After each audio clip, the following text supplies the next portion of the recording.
हाँ, hello student. तो हम लोग ये पढ़ रहे थे अभी, जिसमें 3 टाइप्स बताए गए थे, संज्ञानात्मक, भावात्मक और क्रियात्मक लक्षण। ठीक है। तो संज्ञानात्मक लक्षण में पहले आते हैं संवेदना संबंधी व्याधि के लक्षण। तो संवेदनाएं कितने तरह की होती हैं ये तो आप सभी जानते हैं ना। दृष्टि संवेदना, घ्राण संवेदना, श्रवण संवेदना। ठीक है, ये तो आप सभी जानते हैं। स्वाद संवेदना, और इस तरह से 5 संवेदनाएं होती हैं हमारी। 5 तरह की संवेदनाएं होती हैं, जिसमें दृष्टि, स्पर्श, घ्राण, श्रवण और स्वाद। तो इनमें हर एक संवेदना में कुछ न कुछ अलग तरह का अगर दोष पाए जाते हैं तो उनको क्या कहते हैं। जैसे तो संवेदना संबंधी जो सबसे पहले आती है दृष्टि संवेदना।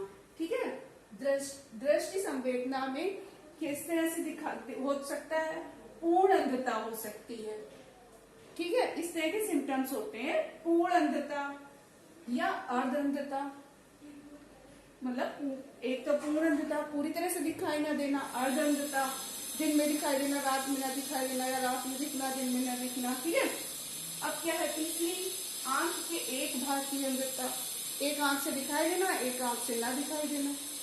इसके बाद है निकट दृष्टिता, मतलब पास की चीजें दिखना, दूर की ना दिखना। दूर दृष्टिता, दूर की चीजें दिखना, पास की चीजें ना दिखना।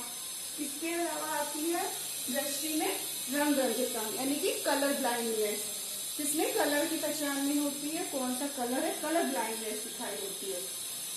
तो ये सब इंग्लिश में भी वर्ड है, तो आपको हिंदी में एक एक इंग्लिश में लिखना यहाँ कठिन हो रहा है, तो आप इसको हिंदी में ही अभी समझ लीजिए। इसके बाद होती है स्पर्श संबंधी लक्षण। उसमें क्या होता है, स्पर्श संवेदना में स्पर्श संवेदना संबंधी लक्षण कौन से होते हैं। एक होती है स्पर्श संवेदन शून्यता, यानी कि एनेस्थीसिया जिसे बोलते हैं। ठीक है, तो कोई भी चीज टच हो तो उसको फील ना हो, यानी कि स्पर्श संवेदना शून्य, उसको टच फील नहीं हो रहा है। पीड़ा संवेदना शून्यता, यानी कि कोई भी पीड़ा, पिन भी अगर पिंच कर रहे हैं तो उसको पीड़ा नहीं हो रही है, पीड़ा की संवेदना उसको नहीं होती है। ठीक है, पीड़ा संवेदन शून्यता। तापक्रम संवेदन शून्यता, यानी कि उसको गर्म और ठंडा रियलाइज नहीं हो रहा है कि कोई चीज गर्म है कि ठंडी है।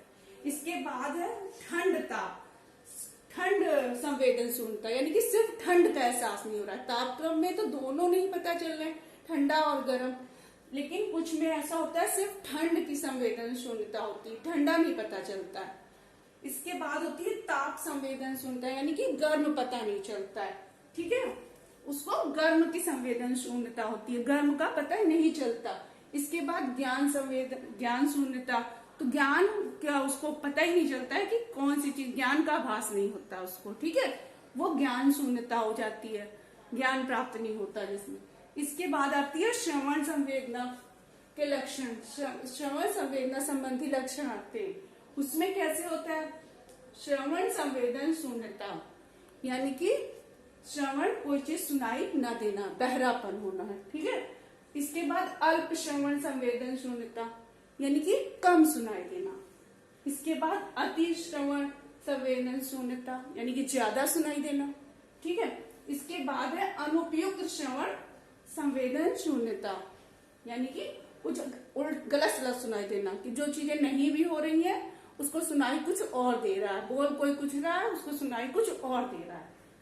अब इसके बाद आती है स्वाद संबंधी संवेदना के लक्षण। अब स्वाद संवेदना जो होती है उसके लक्षण क्या होते हैं, उसमें होता है स्वाद असंवेदिता, यानी कि स्वाद की, तो स्वाद संवेदना में क्या है, स्वाद असंवेदिता, यानी कि स्वाद का पता न चलना, स्वाद की संवेदना ना होना, कोई स्वाद ही ना पता चल रहा है। जैसा कि कोरोना वायरस में हो रहा है ना, तो स्वाद ही नहीं पता चल रहा, वो तो एक सामान्य सा लक्षण है बीमारी का, लेकिन ये पहले से निर्धारित है। ठीक है, दूसरा है अल्प स्वाद संवेदना, यानी कि कम स्वाद लगना, पर ज्यादा नहीं स्वाद का फील होना, थोड़ा अल्प स्वाद संवेदना रहती। अति, यानी कि जब बहुत अति का स्वाद पता चले, जरा से भी कोई बहुत सारे मसाले अगर पड़े हैं, बहुत सारी चीजें पड़ी, फिर भी उसको हर मसाले का अलग स्वाद मालूम चल जाए, अब अनुचित स्वाद संवेदना, अनुचित स्वाद संवेदना में ये है कि कोई भी चीज अच्छी होगी वो भी बुरी लगेगी, अनुचित स्वाद संवेदना। ठीक है, इसके बाद आती है घ्राण। घ्राण में क्या होता है, यानी कि अल्प घ्राणता। ठीक है, दूसरी है अति घ्राणता, तीसरी है घ्राण शून्यता। यानी घ्राण यानी कि सुगंध, जो हम लोग स्मेल करते हैं तो उसको कहते हैं। तो उसकी अल्प घ्राणता यानी कि कम स्मेल लगना। ठीक है, किसी भी चीज की बहुत कम स्मेल पता चलना, बहुत ज्यादा हो फिर भी उसको फील ना। अति घ्राणता यानी कि जरा सी भी कहीं स्मेल है तो उसको मालूम चल जाए। और घ्राण शून्यता यानी कि बिल्कुल नहीं लगना, चाहे डिओ भी बहुत अच्छी परफ्यूम भी हो फिर भी उसको कोई स्मेल ना लग रही हो। ठीक है, इस तरह से ये हमारी संवेदनाओं में लक्षण दिखाई देते हैं। किसी में कोई दिखाई देते हैं, किसी में अल्प, तो किसी में अति, तो किसी में शून्यता दिखाई देती। तो ये हाइपर, हाइपो, इस तरह से सारे ये लक्षण हैं। इंग्लिश में हाइपर, हाइपो, एक वर्ड को आगे हाइपर, हाइपो प्रत्यय जोड़ने पर चेंज होते जाते हैं ना। एन, ए और एन जोड़कर, हाइपर या हाइपो जोड़कर, पैरा जोड़कर, ये सारे नाम इंग्लिश के एक ही जो संवेदनाएं हैं उसके चेंज होते हैं। अति, अल्प और अनुपयुक्त या शून्यता इस तरह से प्रदर्शित होती हैं हमारी संवेदनाओं के लक्षण। तो प्रत्यक्षीकरण से संबंधित व्याधिकीय लक्षण। प्रत्यक्षीकरण से संबंधित व्याधिकीय लक्षण क्या होते हैं ये देख लेते हैं। क्या होती है, जैसे भ्रांति, भ्रांति यानी कि डिल्यूजन्स। तो डिल्यूजन्स में क्या होता है, विचित्र तरह के विश्वास होते हैं। भ्रांति एक विचित्र तरह का विश्वास होता है, जो असत्य व असंभव होते हैं उन पर विश्वास करते हैं, जो असत्य और असंभव चीजों पर विश्वास करते हैं। इसमें क्या होता है कि अगर ऐसे व्यक्तियों को कोई तर्क, औचित्य, विवेक, अगर उनको कोई तथ्यों के आधार पर समझाना चाहे तो भी वे परिवर्तित नहीं करते, नहीं किया जा सकता उनके विचारों को, उनके विश्वास को हम परिवर्तित नहीं कर पाते। अगर उन्होंने एक बार किसी चीज पे विश्वास कर लिया, वो असत्य है, उसको आप जितना भी तर्क दें, उसको कितना भी विश्वास दिलाएं, उसका औचित्य बताएं कि ऐसे से ऐसा नहीं है, फिर भी वो लोग उसी बात को मानेंगे। व्यामोह इस तरह का होता है। और दूसरा प्रत्यक्षीकरण किस तरह के होते हैं, विभ्रम। विभ्रम क्या होता है, हेलुसिनेशन, यानी कि इंग्लिश में हेलुसिनेशन बोलते हैं। उद्दीपक के अभाव में उसका संवेगात्मक प्रत्यक्षीकरण। विभ्रम में क्या होता है, कोई उद्दीपक नहीं होता है फिर भी उसको वो दिखाई देता है, उसका प्रत्यक्षीकरण वो कर रहा होता है कि उसको ऐसी कोई चीज दिखती है जबकि उसमें कुछ भी नहीं है। जबकि विभ्रम के विपरीत भ्रम में क्या होता है, भ्रम में क्या होता है, बाह्य उद्दीपक उपस्थित होता है। इल्यूजन, भ्रम किसे कहते हैं, यानी कि इल्यूजन। इल्यूजन में क्या होता है कि कोई उद्दीपक उपस्थित होता है लेकिन वो भ्रमित होता है सिर्फ। उदाहरण एग्जाम्पल हम ले सकते हैं, जैसे कि कोई रस्सी पड़ी है, रात का अंधेरा है, रस्सी पड़ी है, उसको सांप समझ लिए कोई व्यक्ति, तो ये तो कोई भी समझ सकता है ना कि एक सांप के स्टाइल में अगर कोई रस्सी पड़ी है तो वो एक तरह का भ्रम हुआ। ठीक है, इसमें कोई उद्दीपक है लेकिन भ्रमित रूप से है, उसने रस्सी को सांप समझ लिया। लेकिन विभ्रम में क्या होता है कि ऐसा कोई उद्दीपक नहीं होगा फिर भी उसको ऐसी चीजें दिखाई देंगी।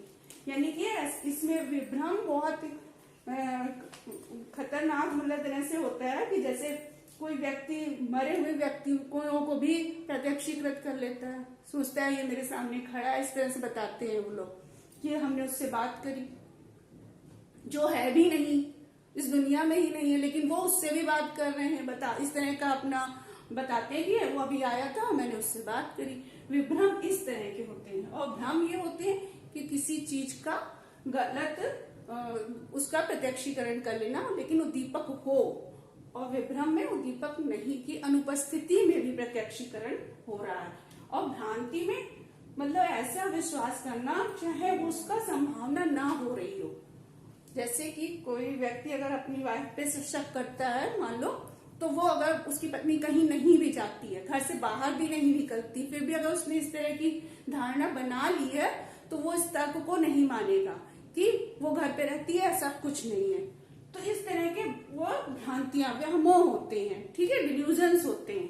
जबकि विभ्रम और ये डिलीजन में ये अंतर होता है। अब भ्रम में भी आपको डिफरेंस बता दिया। इसके बाद और आगे के लक्षण अभी देखते हैं। 2, 3। तो इसमें अब सहचर्य से संबंधित व्याधि की लक्षण, अब हम लोग समझेंगे सहचर्य से संबंधित व्याधि की लक्षण क्या होती है। जैसे विचाराभाव, यानी कि इस लक्षण वाले लोगों में विचारों की कमी होती है। विचारा अभाव यानी कि विचारों की कमी, अभाव होना। तो क्या है, ऐसे लोगों में क्या होते हैं, कैसी बीमारियां हो जाती हैं, ऑब्सेशन। ठीक है, विचारों की कमी से क्या होता है, ऑब्सेशन, डिप्रेशन और सिजोफ्रेनिया। विचारों की कमी जब होती है, वो किसी चीज में उतना विचार नहीं कर पाते हैं, तो उनमें उनके अंदर ऑब्सेशन, डिप्रेशन और सिजोफ्रेनिया जैसे रोगों के लक्षण पाए जाते हैं। उसके बाद क्या है, अवरोधन, यानी कि सहचर्य स्थापित करने में अवरोध उत्पन्न होना। ठीक है, उसके बाद आता है मंदन। मंदन यानी कि जब यह लक्षण होता है तो सहचर्य स्थापित होता है वो धीमी गति से, मंदन यानी कि धीमी गति से स्थापित होता है। अब इसी में कुछ हाइपर होते हैं, कुछ पैरा होते हैं। तो वो पैरा क्या होते हैं, हाइपर में क्या होता है, विचारों की उड़ान, यानी कि इसमें व्यक्ति ऊंचे ऊंचे विचारों की बहुत ऊंची उड़ान भरता है, यानी कि बड़ी बड़ी बातें करता है ना।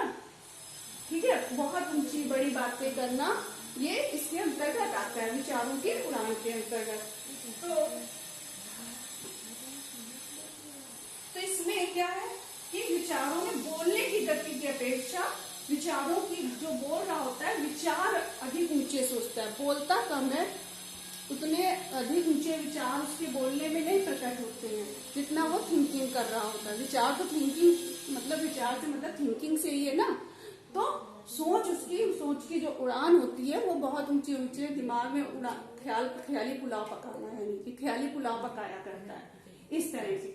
और जबकि बोलने में हकीकत में वो ऐसा कुछ नहीं है, लेकिन अपने सोच में राजा बन जाता है, बड़ा एक्टर बन जाता है, या बड़ा कोई कुछ भी बनने के अपने आप को समझने लगता है।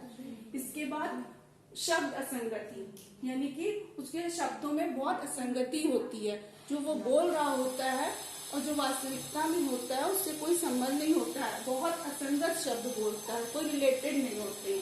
नौ शब्द योजना, नए तरह के शब्द बनाने लगता है जो समझ ही नहीं आते हैं अगले को कि इसका मीनिंग क्या है। मतलब नए तरह के शब्द बना के कुछ भी बात कहने की कोशिश करता है जिसमें अर्थ नहीं समझ आ रहा। पैरा में व्यर्थ स्मरण, व्यर्थ की चीजों का स्मरण करता है जिसका कोई यूज ही नहीं है, ऐसी बेफिजूल की बातें स्मृति में लाना।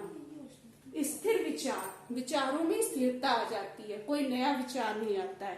ठीक है, विचारों में स्थिरता। अप्रासंगिकता, मतलब कोई भी प्रासंगिक नहीं विचार होते, विचारों में अप्रासंगिकता होती है।